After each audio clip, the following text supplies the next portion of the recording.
વાળા હોય કે અમદાવાદ વાળા હોય, હું સાધન મેકીશ. કોઈને દુઃખ નહીં પડવા દઉં, દરેક ના આનંદ. પણ તમે ફાફા ના મારશો, ઊંચા નીચા ના થાવ, ધીરજ રાખો, થોડી પ્રતીક્ષા કરો, થોડો સમય જવા દો. જો જીવનમાં આનંદ ના કર્યો હોય એવો ના કરાવું તો મારું નામ આ કળિયુગમાં મેલડી નહીં. આ કળિયુગમાં મારા આયેલાનું પ્રમાણ ના રે. પણ તમારા કપાળે ચાંદલો હોવો જોઈએ, તમારી માનું ભજન હોવું જોઈએ, હાથમાં માળા હોવી જોઈએ. અરે તમે સાચા ભક્તિના માર્ગે ગયેલા હોવા જોઈએ. તમે ખાધું પીધું શું કરી એ બધું ભૂલી જાઓ. બાજુ વાળો શું કરે છે એને ભૂલી જાઓ, હાથમાં માળા લઈ લો અને એક જ ભજન કરો. તમે મારા શબ્દો સાંભળો, મારું જ્ઞાન લો અને ભજન તમારી માનું કરો. મેં કીધું કે મેલડી મેલડી કરજો, મેં કોઈને કીધું મેલડી કરજો? મેં એવું નથી કીધું. મેં કીધું મૂંઝવાયો ને ફસાઈ જાઓ, બધા દરવાજા બંધ થઈ જાય અને રાતના કદાચ 12 વાગ્યા હોય તો હવા બારે ઘરની બહાર નીકળજો અને રાત્રે ચંદ્રમા હોય ને ચંદ્રમાની આગળ કહેજો કે અમરત બાપાની મેલડીમાં ક્યાં ગઈ, પાછી ચંદ્રમામાંથી નીકળી જો તમારું ઘરનું કામ ના કરી જાવ તો ભર્યું અવતારમાં ખોટ પડે. નિશ્ચિત વર્ષો પર નથી ગદ્રફ્યા મેલડી છો.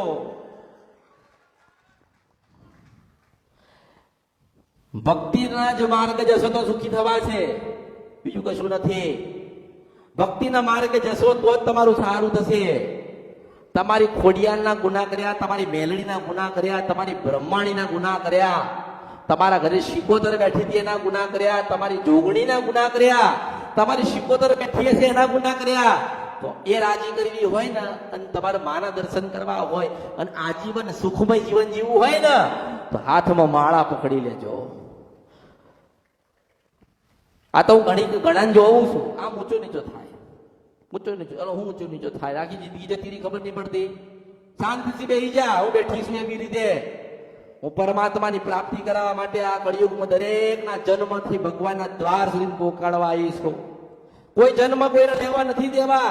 દુઃખ જેવા પવિત્ર થઈને એ પવિત્ર આત્મા જેવી પરમાત્માએ મોકલી આ ધરતીઓ પર દેવા પાછા હોના જેવા કરીને ભગવાનના ધામમાં મોકલું ને કોઈને કોઈ અવતાર મળે નહીં.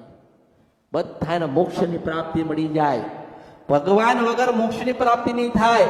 માતાજી એના માટે જ તમારા ઘરે કે તમે ગુણોની ભૂલ કરો ને તમારી માતાજી કે ક્યાં ગુણોની ભૂલ કરી છે એ ગુણોની ભૂલ તમે સુધારો એટલે પાપમાંથી તમે મુક્ત થાવ અને પાપમાંથી મુક્ત થાવ ને તો મહાદેવ તમને મુક્તિ આપશે. હું મેલડી છું. તમારી જ માનું ભજન કરવાનું કહું છું, તમારી જ માની ભક્તિ કરવાની કહું છું અને કોઈને જણાવવાની જરૂર નથી કે બેઠો સતી કરું છું.